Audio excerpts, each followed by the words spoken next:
सब बताइए कैसे हैं आप लॉकडाउन में? जैसे सब लोग हैं वैसे हम हैं, मजा ले रहे हैं लॉकडाउन का पालन कर रहे हैं, गवर्नमेंट के आदेशों का। समय कैसे बिता रहे हैं घर में? काफी वक्त के बाद मतलब इतने टाइम तक घर में रहने का मौका मिला है। हाँ, ये एक अच्छी बात है। एक डायरेक्टर के लिए तो बेहद खुशी की बात है कि उसको दुनियादारी से हट के एक ऐसा टाइम मिल गया जिसमें वो अपनी स्क्रिप्ट कंप्लीट कर सकता है, अपनी फिल्में कंप्लीट कर सकता है, थोड़ा सा गहन अध्ययन कर सकता है। तो मेरे लिए तो बेटर ही है टाइम ऐसा। मुश्किल रहता है। अभी ये है कि बाहर का कोई काम नहीं है तो अपना एक फोकस सेट हो गया कि हाँ, ये स्क्रिप्ट कंप्लीट करनी है, डायलॉग्स कंप्लीट कर लो। बस इसी में सारा दिन कटता रहता है। बाकी फिल्में देखने में जो भी मस्त रहता है। किचन में कितना हाथ बटा रहे बर्तन वर्तन धुलने में? नॉर्मल सारी चीजें होती रहती हैं जितना यूज कर सकते हैं अपने आप को किचन में। बहुत ज्यादा तो हाथ साफ नहीं है किचन में, लेकिन फिर भी कोशिश करते हैं कि थोड़ी मदद की जाए। भोजपुरी भोजपुरी इंडस्ट्री में जिस दिन लॉकडाउन हुआ उससे 2 दिन पहले दो बड़ी फिल्में रिलीज हुई थी। एक मेहंदी लगा के रखना थी, खेसारी जी की थी, दूसरी पवन जी की थी, पवन पुत्र। 2 ही दिन पवन। हुए थे। और वो 2 फिल्मों के अलावा और भी फिल्मों की बात करें तो आपको क्या लगता है कि उन 2 फिल्मों को तो नुकसान हुआ ही, भोजपुरी इंडस्ट्री पर इस लॉकडाउन का क्या असर होने वाला है? देखिए, नुकसान तो मैं कह सकता हूं कि हुआ है। इसको हम लोग डिनाई नहीं कर सकते। नुकसान तो काफी हद तक हुआ है। और हम लोग का जो सिनेमा है, आप सबको पता है कि सिनेमा की क्या स्टेज है, क्या स्टेटस है। सिनेमा से अब वो उतनी रिकवरी होनी नहीं है, लेकिन जितनी भी होती थी एक प्रोड्यूसर्स को, मतलब जो भी प्रोड्यूसर इंडस्ट्री के हैं उनको थोड़ा सा राहत मिलती थी कि कुछ फायदा हो रहा है, कुछ हमको जब हम रिलीज करते हैं फिल्म तो कुछ पैसे मिल जाते हैं। और लॉकडाउन की स्थिति में जो हमारी 2 बड़ी फिल्म थी, पवन पुत्र है या मेहंदी लगा के रखना थ्री। मेहंदी लगा के रखना थ्री की ओपनिंग सब लोग जानते हैं बहुत अच्छी हुई थी, और मुझे बेहद दुख भी इस बात का है कि उसको कुछ दिन और टाइम मिलना चाहिए था। बट प्रकृति का नियम है, प्रकृति के आगे कोई भी कुछ कर नहीं सकता। सो मुझे लगता है भोजपुरी को थोड़ा सा नुकसान तो होगा। बहुत ज्यादा तो नहीं कह सकते, लेकिन थोड़ा नुकसान जो हम लोग एक प्लस में लेके चलते थे कि हाँ, रिलीज होगी फिल्म, कई जगह देखी जाएगी। जहां इंटरनेट नहीं है वहां लोग जाके सिनेमा में देख सकते थे, तो वो नुकसान तो है। भोजपुरी में अगर अब बात करें तो भोजपुरी सिनेमा को सबसे ज्यादा अगर फायदा होता था, जहां तक लोगों का कहना है, डिजिटल प्लेटफॉर्म पर। हम्म। और अभी अगर हम लॉकडाउन की बात करें तो लॉकडाउन अगर खत्म भी होता है तो ना ही सिनेमा घर इतनी जल्दी खुलेंगे, और खुल भी जाते हैं तो बहुत कम लोग हिम्मत कर पाएंगे इस तरह जाके फिल्में देखने का। ऐसे में सबसे बड़ी लड़ाई होगी डिजिटल प्लेटफॉर्म पर। आपके हम्म। हिसाब से डिजिटल प्लेटफॉर्म पर भोजपुरी को अपने आप को बनाए रखने के लिए, बेहतर करने के लिए क्या करना चाहिए? देखिए, डिजिटल प्लेटफॉर्म पे जो आप, जैसा कि आपने पूछा कि बेहतर करने के लिए सिर्फ एक ही चीज है जो बहुत इंपॉर्टेंट है, उसको कंटेंट बोलते हैं हम लोग। हिंदी में भी वही चीज चल रही है, कंटेंट। अब वो वैसा सिस्टम नहीं रहेगा कि कोई भी फिल्म लाके और कैसी भी फिल्म बना के सिनेमा रिलीज हो गई, ऐसा नहीं। अब डिजिटल प्लेटफॉर्म है, जैसे ओटीटी चैनल है या जी है, अपना जियो है। तो ये मैक्सिमम पारिवारिक फिल्में मांग रहे हैं, अच्छे कंटेंट मांग रहे हैं। तो मेरे हिसाब से अगर मेरी राय ली जाए तो मुझे लगता है कि अब कंटेंट पे लड़ाई ज्यादा होगी। जैसा कि सारे डायरेक्टर चाहते भी हैं कि कंटेंट पे लड़ाई हो। तो डिजिटल प्लेटफॉर्म तो बहुत बढ़िया है, बट अब कंटेंट के साथ काम करने में मजा आएगा। कंटेंट के साथ साथ, ये आपने बहुत सही बात कही, कंटेंट की लड़ाई भोजपुरी के साथ हमेशा रही है। एक दूसरा जो मुद्दा आपसे जानना चाहेंगे कि क्या भोजपुरी में अब इस वक्त जब हमें डिजिटल प्लेटफॉर्म पर लड़ना है, ऐसे में क्या स्टारडम को फिर से तरजीह देनी होगी या फिर हमें प्रतिभा को ज्यादा ध्यान देना होगा? देखिए, डिजिटल प्लेटफॉर्म ये तो बिल्कुल इम्पोर्टेंट है कि जो हमारे स्टार हैं जिन्होंने अपने आप को एक मतलब फिल्मों में प्रूव किया है, उनकी प्रतिभा तो जैसी है वैसी ही रहेगी, जिस तरीके से बढ़ रही है वैसे ही बढ़ती रहेगी। ये तो कंफर्म है।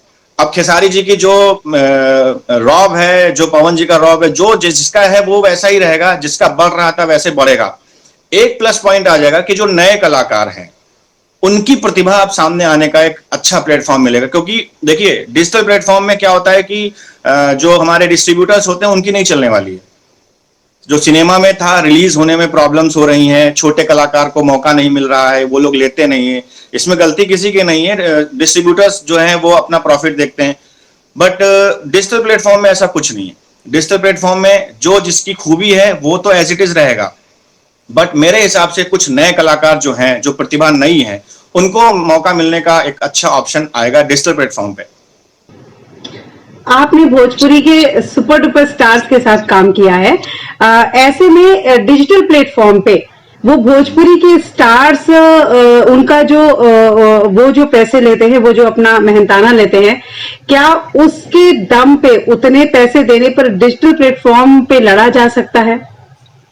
हाँ, बड़े आराम से लड़ सकते हैं। अब डिजिटल प्लेटफॉर्म देखिए इस समय क्या है, जब मैंने फिल्म बनाई थी दबंग सरकार, उस समय जो डिजिटल प्लेटफॉर्म का रेट था वो 40, 45, 50 के आसपास था।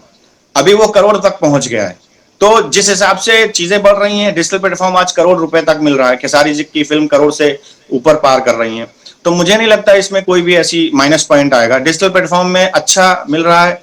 अब चूंकि डिजिटल प्लेटफॉर्म में कंटेंट की मार होगी, तो मुझे लगता है पैसा भी अच्छा मिलेगा, क्योंकि उनको तो कंटेंट चाहिए। देखिए डिजिटल प्लेटफॉर्म में कुछ नहीं होता, किसी की नहीं चलती, उनको सिर्फ कंटेंट चाहिए होता है।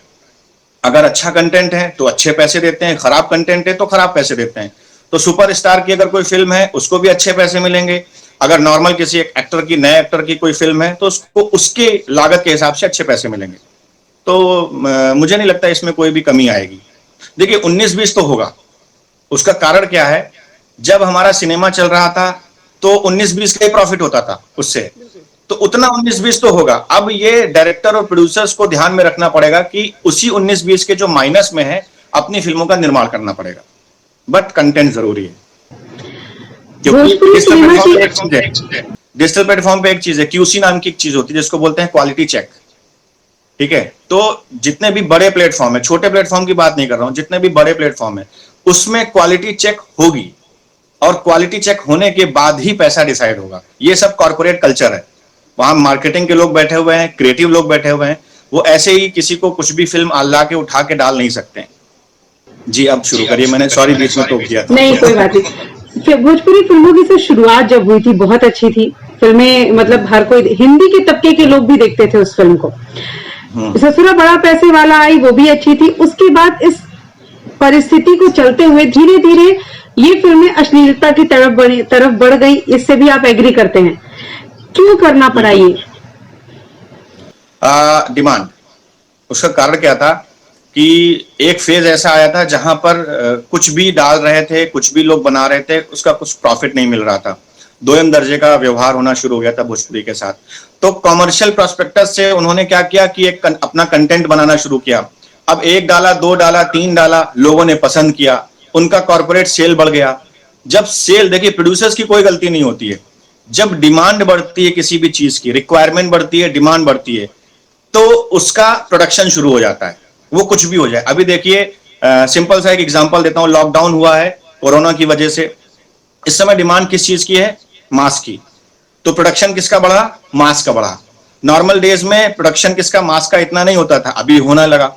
तो एक टाइम ऐसा था जब डिमांड आने लगी ऑडियंस की तरफ से कि उनको अश्लीलता ही पसंद आ रही है, अच्छे कंटेंट पसंद नहीं आ रहे थे, तो लोगों ने उसका प्रोडक्शन शुरू कर दिया। बट अभी जो दौर चला है पिछले 4 साल से मैं देख रहा हूं, चाहे वो सुपरस्टार की फिल्म हो, चाहे वो उनसे थोड़ा सेकंड ग्रेड के जो हीरो हीरोइन है उनकी फिल्म हो, अब चूंकि डिमांड अच्छी आ रही है, डिमांड लोग अच्छे कंटेंट की कर रहे हैं, तो अच्छी फिल्में बन रही हैं। ये सिंपल सा फंडा है मार्केट का। जब डिमांड अच्छी होगी तो डिमांड के हिसाब से प्रोडक्शन होगा। आज अगर जनता हमारी डिमांड अच्छा कर रही है तो बड़े बड़े प्रोडक्शन है, अच्छी अच्छी फिल्में हैं। चाहे आप अभी जिस फिल्म की बात कर रही थी, मेहंदी लगा के 3, तो डिमांड किसकी है? ऑडियंस की है। देखने कौन जा रहा है? सारी ऑडियंस ही तो जा रही है ना। तो बस यही डिफरेंस है दोनों में। आपकी कौन कौन सी फिल्में रुकी पड़ी हैं इस लॉकडाउन की वजह से, जिसकी शूटिंग शुरू होने वाली थी और नहीं हो पाई? मेरी अभी तो बबुआ वाली थी जो रिसेंट में ही, मतलब सितंबर अगस्त में शूट होने वाली थी, शायद अब वो डिले हो जाएगी। दूसरा एक अतरंगी फिल्म मैं लिख रहा हूँ, उसकी लगभग सारी बातें हो चुकी हैं, तो वो भी इसी टाइम में सब होना था, कास्टिंग वगैरह होनी थी, लेकिन अब थोड़ा सा हो गया। बाकी सप्तऋषि तो है ही। तो मेरी 3 फिल्में अटकी हुई हैं इस समय। अच्छी बात यह है कि थोड़ा और टाइम मिल जाएगा। देखिए मैं लालची डायरेक्टर हूं, मुझे जितना टाइम मिलता है उतना मजा आता है काम करने में, और भोजपुरी में थोड़ा सा टाइम की बहुत मशक्कत है। और मेरे साथ प्रॉब्लम यह है कि अगर हम फिल्म बना रहे हैं तो मैं टाइम लेता हूं, तो मेरे लिए तो प्लस पॉइंट हो गया कि अब तीनों फिल्मों को मैं और ज्यादा टाइम दे सकता हूं। बाकी जो सब लोगों के साथ प्रॉब्लम है वो हमारे साथ है। लॉकडाउन तो आपको पता ही है। आपने अपने फेसबुक पे एक कमेंट लिखा था कि आपके बहुत सारे हिंदी के दोस्त हैं जो अब आपसे इसलिए नहीं बात करते क्योंकि आप भोजपुरी सिनेमा करते हैं। हाँ, वो थोड़ा सा इमोशनल मैसेज डाल दिया था। उसका कारण कुछ ऐसा है कि अभी 3 साल पहले, मेरा बैकग्राउंड तो आपको पता है हिंदी बेल्ट का है, तो कुछ बहुत फेमस एक्टर हैं जो जिनके साथ मैं पढ़ा भी हूँ, मैंने एक्टिंग भी उनके साथ सीखी हुई है। आज वो बेहतर कलाकार हैं और बहुत नोन एक्टर हैं, बड़े बड़े काम कर रहे हैं। तो अब शायद वो बिजी हैं या क्या कारण है, एक रिस्पॉन्स स्पीड होती है। जैसे मान लीजिए आप और हम बहुत अच्छे दोस्त हैं और मैंने आपको कुछ मैसेज किया या कोई बात करी, तो उसका एक रिस्पॉन्स की स्पीड होती है, ठीक है। तो वो स्पीड कहीं ना कहीं डाउन हुई है, तो मेरे अंदर एक गुस्सा भरी, और एक जगह से मैंने पर्सनल मैसेज के द्वारा सुना भी था कि यार भोजपुरी क्यों तुम कर रहे हो, भोजपुरी तुम्हें नहीं करना चाहिए, भोजपुरी में कोई करियर नहीं है। एक दो जगह से मैंने सुना भी है। तो मैं मतलब अब ओपनली बोलना चाहता हूं, हाँ मैंने भोजपुरी डायरेक्ट करी है और मुझे गर्व है, मुझे फक्र है। आज जो भी पब्लिसिटी है या जो भी प्यार मिल रहा है मुझे, वो भोजपुरी में मुझे बहुत ज्यादा मिला है, तो मैं हक से कहता हूं। तो बस वही 2-4 लाइनें लिखी हुई थी। हालांकि उसके बाद फिर दोस्तों की खूब कॉल आना शुरू हो गए कि भाई मैं तो नहीं हूं। मैंने कहा नहीं, जिसकी कॉल आ रही वो नहीं वो एक ऐसे ही मैसेज था। कहीं कहीं ना कहीं एक एक जो आपके अंदर से एक सच जानना चाहेंगे कि आपको क्यों ये ऐसा लगा कि मैं भोजपुरी कर रहा हूं, इसीलिए वो ये बात नहीं करना चाहते। उसका कारण मैं आपको बहुत खुल के बता देना चाहता हूं। उसका कारण देखिए, मानसिक मनोवृत्ति जिसको बोलते हैं वो है। लोगों को ऐसा लगता है कि हिंदी, क्योंकि देखिए सर्कल का बहुत फर्क पड़ता है। हिंदी हमारी ग्लोबल हो चुकी है, भोजपुरी का जो ऑडियंस है वो अभी बिहार, उत्तर प्रदेश, झारखंड, छोटा मतलब सर्कल है उसका। तो मुझे ऐसा लगता है सर्कल छोटा इसलिए है क्योंकि ग्लोबल प्रोजेक्ट नहीं बन रहा है भोजपुरी में। अगर हम लोग ग्लोबल प्रोजेक्ट बनाते, जैसे दबंग सरकार के लिए मैं आपको बताता हूँ, इस लॉकडाउन के टाइम में मेरी फिल्म कई जगह पे आई है। OTT चैनल ZEE5 पे भी हमारी फिल्म दबंग सरकार है। लोगों के इतने अच्छे मैसेज आ रहे हैं। कई लोगों ने ऐसा मैसेज किया, हिंदी के बेल्ट के लोग हैं, उन्होंने मुझे मैसेज किया कि भाई तेरी फिल्म मैंने देखी और मैं तो खेसारी का फैन हो गया और तेरी फिल्म के चक्कर में, और मैंने तो इससे पहले कोई भोजपुरी फिल्म। अच्छे अच्छे कमेंट आ रहे हैं। तो मेरा कहने का मतलब है कि कंटेंट इस लेवल पे नहीं बनाया गया या कोशिश नहीं करी गई। मैंने भी कोई बहुत बड़ा तीर नहीं मारा है, मैंने कोशिश करी है, बट रीजन है कि हम लोग ग्लोबल अभी नहीं हो पा रहे हैं। हम लोग इंडिया लेवल पे सोच नहीं पा रहे हैं। हम लोग सिर्फ एक अपनी ऑडियंस में ही सीमित हैं। ऐसा नहीं है कि हिंदी में जो लोग हिंदी देख रहे हैं उसमें, अब जैसे मुंबई की बात करें, मेरे ख्याल से 20-30% लोग बिहारी और झारखंड के, उत्तर प्रदेश के हैं। कलाकार से लेके, टेक्नीशियन से लेके, यहाँ की जितनी शॉप हैं, ऑटो वाले हैं, मैक्सिमम है।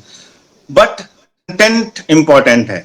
अब एक फायदा होने वाला है कि जो हिंदी बेल्ट का बंदा है वो सिनेमा में जाके पिक्चर नहीं देख सकता था, ये बिल्कुल क्लियर है, क्योंकि सिनेमा की स्थिति है और आप हमसे क्या छुपी हुई है। अब अच्छी चीज है कि वो घर में बैठ के डिजिटल प्लेटफॉर्म पे भोजपुरी फिल्म देख सकते हैं। पहली बार, दूसरी बार हो सकता है छिपा के देखें, लेकिन अगर कंटेंट अच्छा है तो फिर वो खुल के देखेंगे, तब उनको लगेगा और हमारी ऑडियंस की जो ग्रोथ है वो बढ़ जाएगी। और मैं उसी में लगा हुआ हूं। मुझे जो कुछ करना पड़ेगा, मैं कंटेंट अच्छे ही लाऊंगा। एक लास्ट जानना चाहेंगे कि योगेश अपने फैंस को, अपने दर्शकों को, अपनी ऑडियंस को जो उनकी फिल्मों का इंतजार कर रही है, उनको क्या कहना चाहेंगे? अभी मैं बहुत अच्छी बात कहना चाहूंगा। आप इस चीज का बिल्कुल इंतजार मत करिए कि कोरोना खत्म हो जाएगा। आप लॉकडाउन में हैं, बहुत अच्छी बात है, लॉकडाउन का पालन कर रहे हैं, बहुत अच्छी बात है। बट मैं एक आपको आज अपनी तरफ से बनाया हुआ सूत्र देना चाहता हूं, कोरोना के साथ जीना सीखें, क्योंकि कोरोना खत्म नहीं होगा इतनी जल्दी और आपको जीना सीखना पड़ेगा कोरोना के साथ। लाइक सोशल डिस्टेंसिंग, अगर आप बाहर निकल रहे हैं तो क्या क्या रूल्स होने चाहिए, सैनिटाइजर आपके हाथ में होना चाहिए, मास्क आप पहन के चलें, डिस्टेंस का आप उपयोग करें, ऐसी कोई भी चीज ना छुएं जहां पे आपको शक होता हो। कि देखिए आप शक हर जगह, घर से बाहर निकलिए, रेलिंग को छूने में डर लगेगा, लॉक का हैंडल, हर जगह समझिए कि कोरोना है। तो मेरा अपने दर्शकों से, ऑडियंस से सिर्फ ये कहना है, अब नया सूत्र है। पहले क्या था, घर में रहो बचो, अब नया सूत्र है, कोरोना के साथ जीना सीखो। तो ये बेहतर उपाय है, बस मैं यही कहना चाहूंगा। हमसे बात करने के लिए, हमें वक्त देने के लिए बहुत बहुत शुक्रिया युगेन जी। थैंक यू, मुझे भी बहुत अच्छा लगा। धन्यवाद। नमस्कार। नमस्कार।